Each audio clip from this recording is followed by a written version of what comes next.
Hi, this video is my step-by-step description on an Emirates cabin crew's life. Just what the job is like in general. Mind you that every airline is different. They have their different systems and different set of rules and different regulations. So this is just for Emirates because I've worked with them and this is just what I know. So here we go.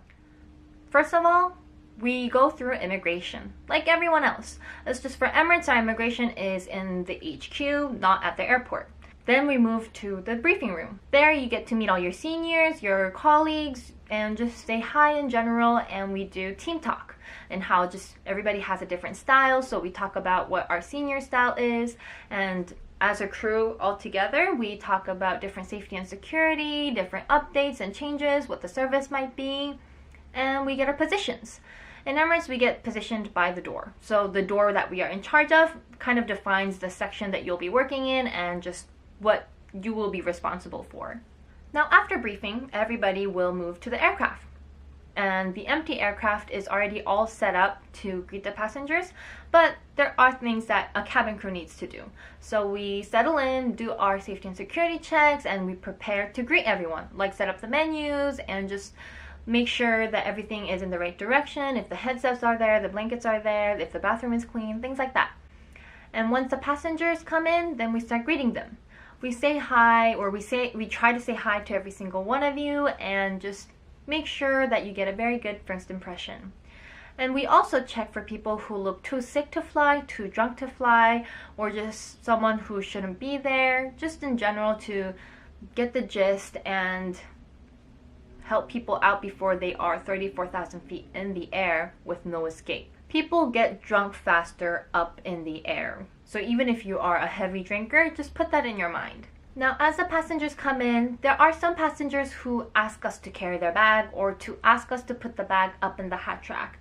But the thing is, we are not insured to do so.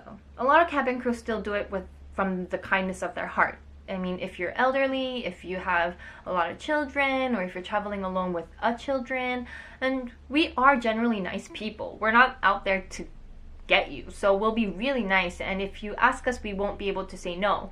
But lifting heavy bags up into the hat rack is your job, not mine. I'm not insured to do so, and it's not in my job description.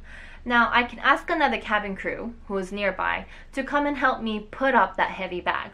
Or you can help me put up that pretty bag. More like I can help you.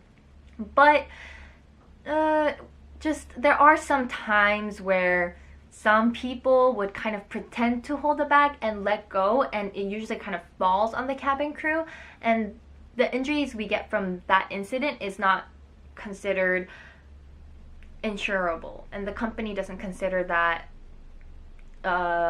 getting hurt on the job. And so we're really just kind of itchy when people ask us to put up their bags. So some cabin crews try to rush. I mean, if it's a long line and people are being slow, it's not a good thing. The faster we leave, the faster we get out of the country and faster we land at the new country. So the best way to do this is get everyone secured. Put your seatbelts on, have your seats up, windows all open, all bags are just put away properly where it won't hurt anyone. Takeoff and landing is the most dangerous part of the flight. I'm not saying that flights are dangerous, I'm just saying out of the entire flight, those two times are the most sensitive. And so just listen to us, please, and we are doing this for your own safety. It's not good for me, we're not having a power tripping moment, it's for your safety. When the safety video is playing, it is important that all passengers can watch the safety video and that they are watching the safety videos. We can't just go around and nitpick people and say, hey, you, watch the video. But we recommend that you pay attention because it's something that will save your life. So when we're standing there telling you to watch the video, please do watch the video. Once everybody has settled down, it'll be the cabin crew's turn to settle down, and we will just check our doors and make sure everything is ready to fly, and we'll sit down and we'll take off. Now, once the aircraft has finally taken off, we will heat the meals. Well, people in the back, I guess, near to the galley would heat the meals, and few crews will be out in the cabin attending people's needs, like answering call bells, giving out more blankets if they need, setting up baby bassinets if they need it, and just taking care of the passengers in general, while the rest of us are in the galley preparing for service. service as in meal and drinks and things like that. Once everything is prepared, everybody will gather and we will carry one cart out at a time. So usually we let the bar carts, which is just the beverage cart, go first, and then the meal carts will go. And I know it's kind of unfair, but like people in the back would get their meals later than people in the front.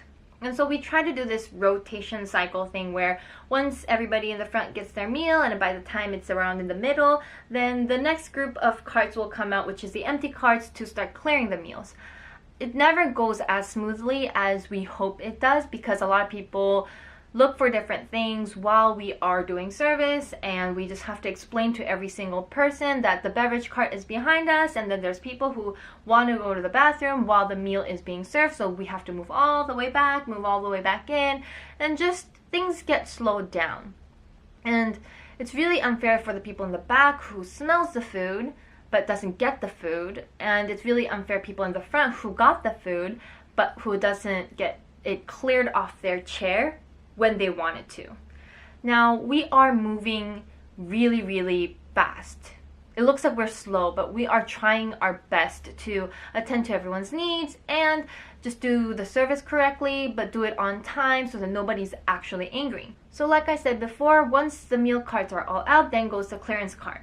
And the clearance service also gets slowed down a lot of the times because people don't understand that once the tray comes out, it goes in the same exact way. And if there's a mountain load of trash on the tray, then we have to pick up each trash, put it where it belongs, and then put the tray back in. And I know some people are trying to be nice, so they stack things up. Then that takes us even longer because we have to separate everything and try to make it fit into the cart the same way it came out.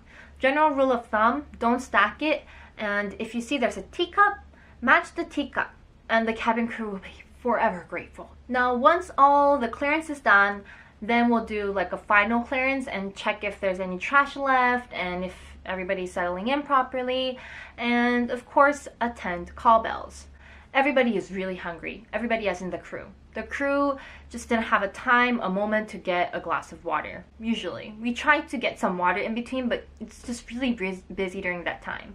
And so everybody will try to rush for food. Well, I did, and the people I know did.